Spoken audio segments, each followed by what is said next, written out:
President Trump tonight pretty much doing a 180 on reopening states' economies. Yesterday, he said he had absolute power. Now he's saying he's going to leave it up to the governors.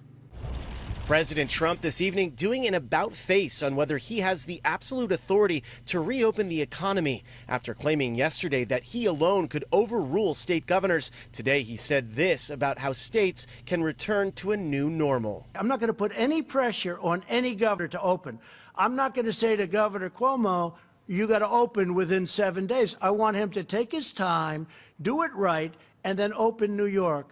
I'm not putting any pressure on the governors. Some of them don't need pressure or not pressure. I mean, they're ready to go. And that's a good thing. So we'll open it up in beautiful little pieces. President Trump also announced he would be withholding hundreds of millions of dollars in funding to the World Health Organization, or WHO, blaming them and China for not being transparent about the virus. So much death has been caused by their mistakes.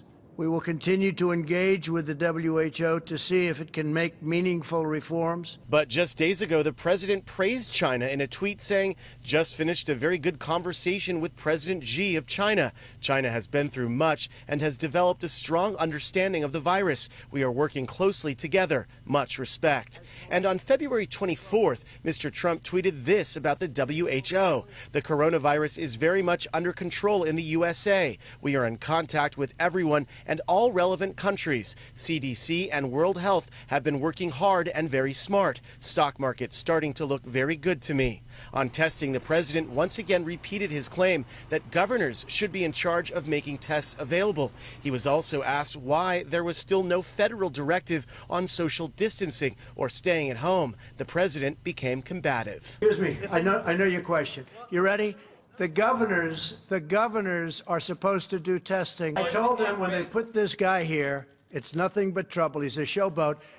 If you keep talking, I'll leave and you can have it out with the rest of these people. And on the food supply, yesterday it was reported 2 meat processing plants are shut down after COVID-19 outbreaks at both of them. One of the plants processes up to 5% of the nation's pork. I think our farmers are incredible. They're producing levels of food like just unbelievable. Our transportation, that's one of the reasons I have the transportation people on the line tomorrow for the delivery of the food. No, we're doing phenomenally with the food. Meanwhile, in New York, the fight continues. New York State saw 1,600 new coronavirus hospitalizations in the last 24 hours. And after including presumed COVID-19 victims who had died without a test, today more than 3,700 were added to New York City's death toll. You look at the past few days and the number of lives lost, it's basically flat at a devastating level of pain and grief. At the same time, testing is ramping up here. This Brooklyn site was set up to target hard-hit minority communities. But today, coronavirus task force member Dr. Anthony Fauci said America still does not have critical testing infrastructure. We have to have something in place that is efficient and that we can rely on, and we're not there yet. The virus's toll is heavy for essential workers. In New York City, at least 59 transportation workers, 23 members of the NYPD, and 5 members of the FDNY have succumbed to the virus, including EMT Gregory Hodge, a 24-year veteran of the department and a 9/11 first responder. But 30-year-old Nathan Spano is evidence the virus can be unpredictable and deadly. Thought I'd have my son forever. I'm just so devastated. Spano was a fitness trainer and in perfect health when he got infected. He called my parents and he was like, I can't. And my mom was like, you can't what? And he was like, I can't breathe. So at that point, my dad, went to go to his apartment and on the way called an ambulance for him. He died without any of his family by his side. We had to say goodbye to him through an iPad.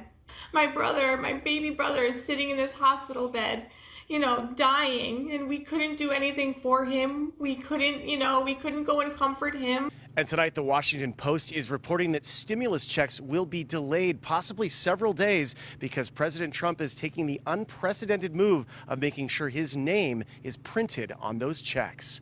I'm Tom Waite, KCAL 9 News.